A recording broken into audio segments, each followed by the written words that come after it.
Et l'idée même que Toumba puisse être candidat est la preuve d'une certaine dérive. Comment ça? Mais s'il venait à être caricaturer alors qu'il n'est pas encore condamné. S'il est acquitté, s'il venait à être acquitté, Talibé. Oui, attendons qu'il soit acquitté. Oui, mais attendez. Attendons qu'il le soit. Attendons. Ceux qui ont cette initiative, ils insultent notre intelligence, ils insultent la douleur des victimes des événements du 28 septembre. Bien. Ils font se retourner dans leur tombe les 156 victimes de ces événements du 28 septembre. Qu'on arrête donc de nous amuser. Toumba, qu'il serve d'abord à se tirer d'affaire de ce procès ignoble lié à ces événements ignobles. Mais le procès, lui, n'est pas ignoble. C'est de l'opportunisme malsain. Allez. Ceux qui sont à l'initiative de porter Toumba à la tête des partis. Mais tu vas pas craquer à la tête quand même ce matin. Malsain. Tu vas prendre une gorgée d'eau. Allez-y. Non, allez vous savez, je sais gérer mes coups de colère. J'ai envie de dire dans ce studio que même Hitler avait des partisans, avait des gens qui l'admiraient et encore des gens qui l'admirent.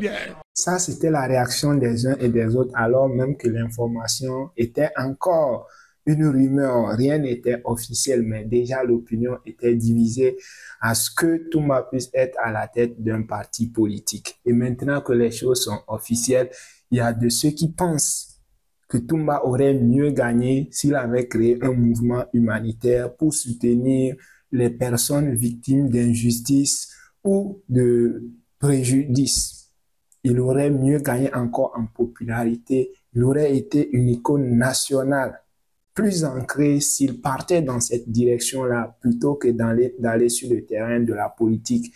Et que la politique, ça ne va rien lui apporter. Je ne sais pas ce que vous en pensez par rapport à cette manière de voir les choses de certaines personnes. Mais moi, ce qui, pour ma part, reste vraiment un problème, comme je le disais hier, c'est le moment. Toumba en politique, moi, ça ne me dérange aucunement. Mais est-ce que c'était la bonne période pour se lancer? Moi, c'est tout mon problème. Connaissant aujourd'hui la sphère politique guinéenne, voyant tout ce qui se passe, l'univers politique guinéen, pas seulement que guinéen, dans la plupart des pays africains. Quelqu'un a dit hier que la politique est sale. Tellement il y a de saleté dans notre politique que c'est un désordre total. C'est un désordre total. Et se lancer à un moment où vraiment le flou, il y a tout un désordre dans la politique, dans l'univers politique guinéen actuellement, je pense que c'est là que se trouve le danger. Parce que, oui, depuis avant-hier, j'ai écouté les déclarations du général Amara et je me dis, quelqu'un l'a déploré la fois dernière qu'il semble que les membres du CNRD actuellement n'ont rien retenu comme leçon de ce qui est en train d'arriver à Dadis et ses subordonnés. Ils n'ont rien retenu des leçons, des erreurs que le CNDD a fait parce qu'on a l'impression que le CNRD actuellement du général Doumbouya est dans la continuité du CNDD du capitaine Dadis parce que ce sont presque les mêmes choses. Souvenez-vous, au temps de Dadis, c'était pareil. C'était ses collaborateurs qui sortaient par-ci, par-là. Si Dadis veut, il peut être aussi candidat. Et c'était toutes les choses-là. Actuellement, le général Amara aussi dit, il n'y a pas de constitution qui empêche le général Doumbouya de se présenter aux élections. C'est presque les mêmes discours. Et on se dit, dans ce contexte-là, dans ce contexte où même les politiciens, personne n'est digne de confiance. C'est tout un flou total. Chacun navigue de son côté. Ça va dans tous les sens. Que ce soit les militaires, que ce soit les politiciens, personne ne fait mieux que son prochain. Le contexte, il est vraiment sale. Et aujourd'hui, les gens se livrent à des guerres communautaires. Je tombe souvent sur des lives sur TikTok où vraiment des gens lancent des lives pour s'acharner contre une communauté, pour soutenir un candidat et pour s'acharner contre toute une communauté en disant cette communauté, elle a fait ci, quand un de leurs était au pouvoir, voici ce qu'il a fait. C'est devenu une guerre de camp. C'est devenu une guerre entre des communautés. Je me dis dans ce contexte-là, et c'est la population, c'est nous la population qui me fait pitié parce que Au lieu de voir comment on va faire pour que les choses s'arrangent, nous, on est là à s'entre-déchirer entre nous. Telle communauté accuse telle communauté, l'autre accuse telle. On est là à s'accuser mutuellement. Finalement, qu'est-ce qu'on fait? Absolument rien. Et c'est dans ce contexte politique très compliqué comme ça que Toumba décide vraiment d'apparaître. Est-ce que ce serait un pari gagnant pour lui? Nous ne sommes pas Dieu pour dire que ce serait peut-être, ce ne serait pas la bonne chose, mais si lui, la personne concernée, ne trouve pas d'inconvénient, je pense que nous, on ne peut que le souhaiter le meilleur et que ses idées prospèrent. Mais cela ne nous empêche pas de dire quand même nos inquiétudes, nos peurs. Beaucoup comme moi conviennent que la priorité actuellement pour Toumba doit être comment finir avec ces ennuis judiciaires, parce que quand je dis ennuis judiciaires, il y a ceux qui me disent que oui, Toumba est victime d'une fausse décision du tribunal.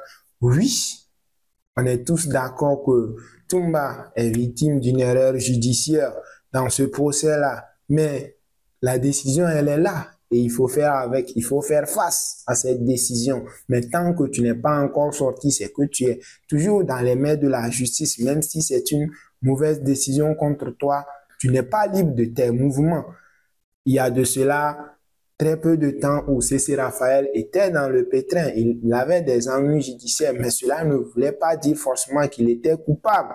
Mais en ce moment, il était privé de tout. Il n'avait pas sa liberté. Aujourd'hui, C.C. est un homme libre et il peut faire ce que bon lui semble parce qu'il n'a plus d'ennui judiciaire. Donc, Toumba, bientôt c'est la rentrée des avocats. Comme l'a annoncé hier le représentant du barreau, il se prépare activement à revenir pour les travaux dès début octobre. Donc, ils vont devoir aller à la cour d'appel pour essayer de faire face à leur destin là-bas, parce que là, c'est un niveau un peu plus élevé pour voir si quelque chose peut changer pour eux, ou dans le cas contraire, peut-être attendre simplement que le nombre d'années coule, ou qui sait qu'une grâce puisse tomber pour eux.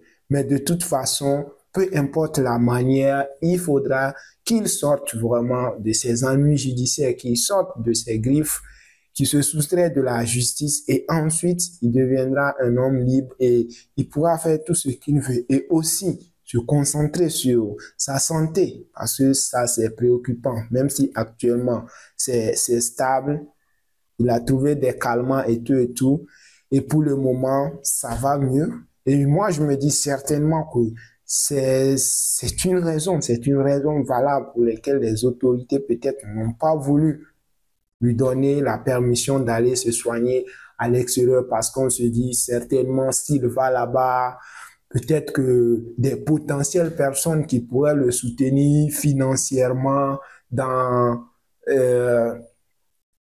sa vision politique. En tout cas, beaucoup de personnes pourraient peut-être profiter de l'occasion pour le rencontrer à l'étranger, pour discuter, pour faire beaucoup de choses. Surtout s'il a des ambitions politiques. Ça peut être l'une des raisons qui explique cela. Donc, pour moi, je rejoins l'avis des personnes qui pensent que ce n'était pas vraiment le bon moment.